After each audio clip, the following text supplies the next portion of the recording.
Okay, Joe. I dropped a link for BlackBull Secure Client on the front page of the Coffee Lounge, which should bring you to this. Now, you'll start with your wallets, which are here. I don't have anything in mine at the moment. I've got a USD wallet and a pound wallet.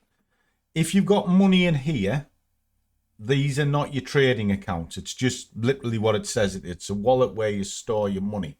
What you do is you come up to your trading account, which is here, and you'll see what you've got. These are the two small. You saw me draw money out of that, money out of this. If you haven't got anything here that's on the live tab, means you haven't opened up your account as yet. It's dead easy to do.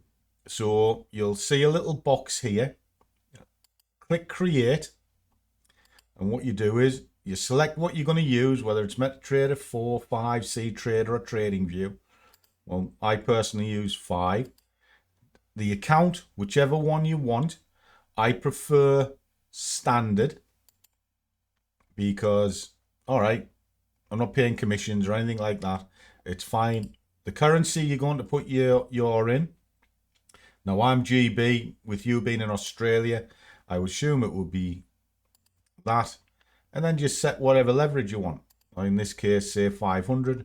Drop a password in that you would like, and as soon as you click submit, within seconds it creates an account. And then what you need is that account number there, and if you click that, it'll copy it for you, and that's what you use to log into MT5. Hope that helps. Catch you soon.